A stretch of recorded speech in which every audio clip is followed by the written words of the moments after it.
Support for WXAV 88.3 FM and WXAV.com is being provided by Bookies, new and used books.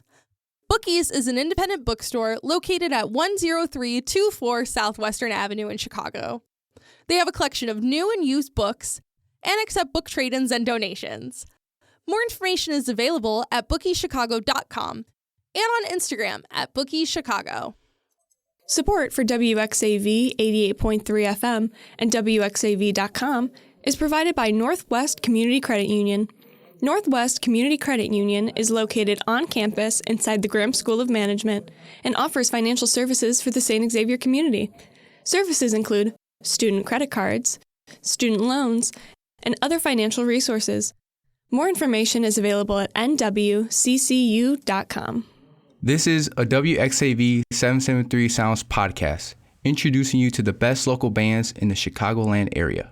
Hi, this is Peter Kreten with 773 Sounds here on the WXAV 88.3 FM Chicago, your escape from ordinary radio.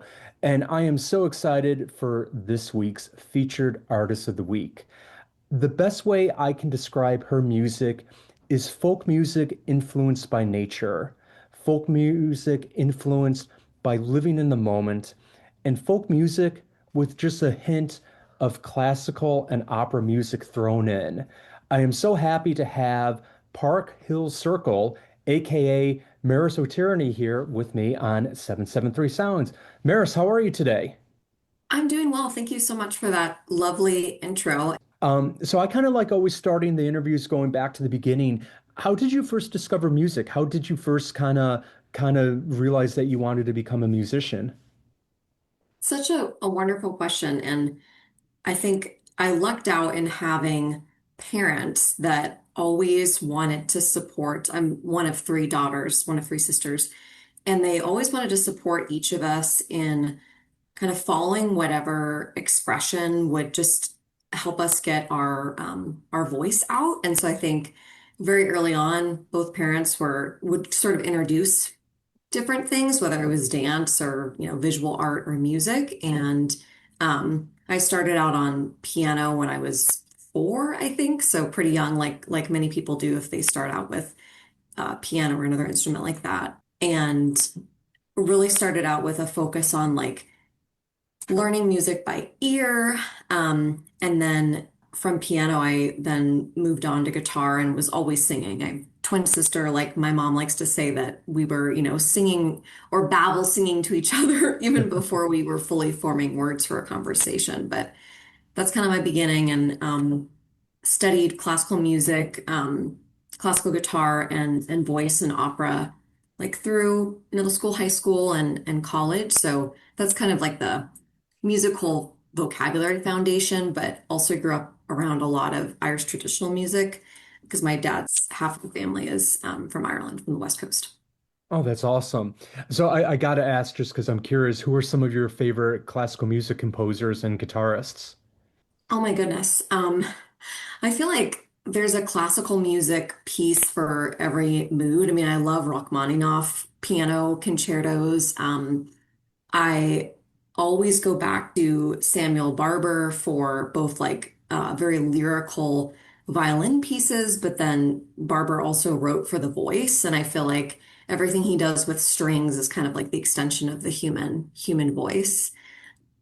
I love a lot of unaccompanied Bach on strings. And I think like for vocals, even outside the realm of opera, I mean, so many beautiful like 18th century Italian art songs and things with, just very kind of flourishing poetry and things like that that are fun. Yeah, so much fun leader and everything. It's fantastic. Yeah. So you mentioned that, part of your family hails from Ireland, and then you also grew up for part of your life in Alaska. That's So right. how have those like landscapes and environment kind of influenced your approach to songwriting and to music? Thank you for that question. So I think growing up in Alaska, it's so undoubtedly linked to just the person that I've become or am becoming. I think growing up there and like in contrast to Chicago, I feel like I grew up around like less people competing for space, I guess. Like the mountains and just the natural environment are on a scale where just daily you feel just kind of humbled by the nature that's around you. And particularly during the summers there, with the amount of daylight you get, I mean, whether it's outside, you're hiking or playing music, there's just a sense of, I don't know, in the atmosphere itself, like a sense of kind of dreaming or possibility. So I think, yeah, I really, and I think too, like, if you think of mountains or different like natural landforms as sort of being ancient, there's like this deep kind of ancient grounding in a way in a place like Alaska. And Ireland for me, I think I lived there for a part of my like primary elementary school days on the West Coast in County Clare. And the environment there is, you similarly get some beautiful seascapes and things, and the Burren is the terrain on the west coast of Ireland, like old limestone, and cows are always trying to traverse the limestone and not get stuck. But I think Ireland for me, there's again that sense of kind of grounding in a mysticism or like an ancient tradition around music and the arts. And so something that really influenced me living in Ireland was, if you walk into not just a pub, but if you're doing Irish dancing at an Irish dancing in an old church on the weekends, like there's live music happening so often when you're kind of turn around the corner. And it's such a bedrock of community there that I think you feel welcomed to kind of be part of that cultural expression. Yeah, I can only imagine it's so part of the community there. Um, Now you have a wonderful record that's going to be coming out later on this year called All of a Sudden, and it is absolutely gorgeous. I'm You kind of curious, just kind of your approach with how you went about writing this record and kind of what some of your inspirations were for it.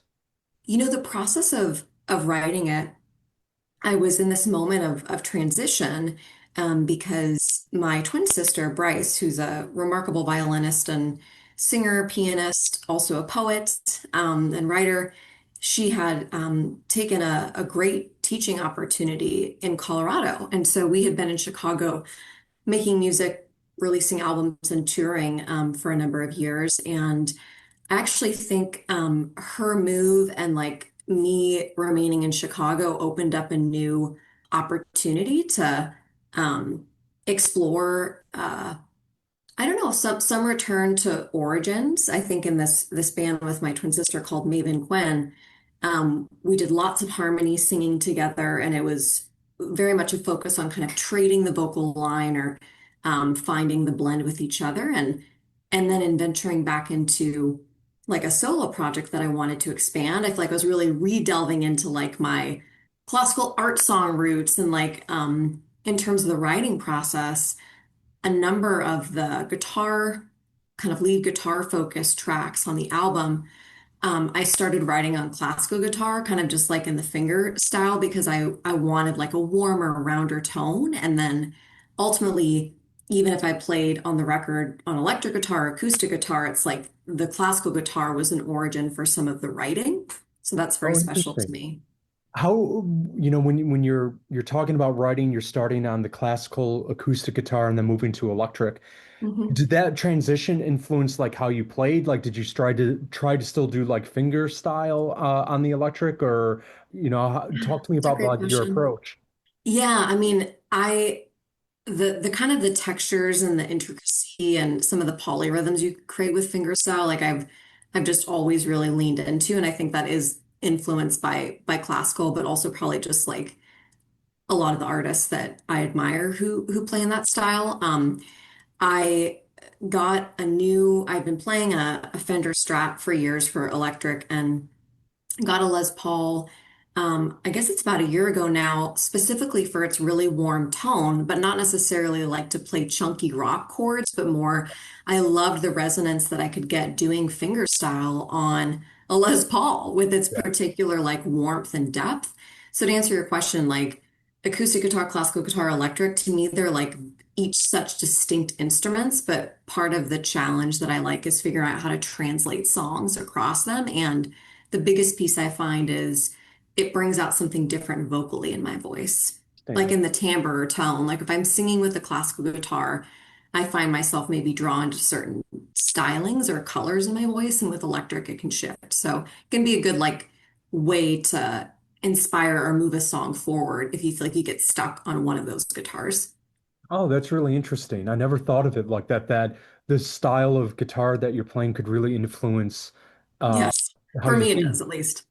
Now, for me, one of my favorite tracks off the album is "Playing with Fire." I really, really dig Oh, that thank you. track. Can you kind of talk a little bit about your approach with writing that song? Yeah, I think for that song, one of the parts of it that I most enjoy playing live is just kind of like the non-lyric driven chorus with the do do do do Yeah. like that part. It's very kind of buoyant to sing. For the writing of that, I think it maybe sits, it sits in a more acoustic guitar kind of space. And for me in the album, what I was really hoping with the final songs I would choose was to have like a connected world across the songs, but still like have a bit of like genre range. And so for me, it's always like whatever guitar, when I talk about classical or acoustic or electric, like whatever guitar and whatever kind of genre pull gets the emotion or the story expressed, that's what I wanted to go with. And so Playing with Fire has that kind of driving chorus with like the four on the floor and things like that, that I think just really fit the space of like trying to discern a path forward that song kind of gets at. I'm here with Marisol Tyranny, aka Park Hill Circle. Now, if anyone wants to give you a follow or find their music, where can they go and where can they find you on the socials? The best place is Instagram at Park Hill Circle Music. That's where I post the most about shows and things like that. And then my website, I try to keep updated with live performances, parkhillcirclemusic.com. But I would say Instagram is where to best find me.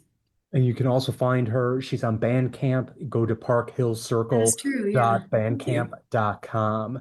Now, you mentioned earlier too that your twin sister has moved to Colorado and you had a band that you're performing with her, and now you're doing this solo project. How has that transition been like for you where, you've had I mean, not only your sister leave the band, but your twin sister. And we always Yes, hear about that unspoken twin bond. I have cousins who are twins and they it's have very their special. own, yeah, it's a really special bond. And they don't even verbally communicate. They look and they know exactly what the other's thinking. So what has that transition been like for you as an artist where Yeah. now I don't want to say you can fully flush out your own ideas with the music, but it's really you're in the captain's chair now with the direction that you're going to go with the music.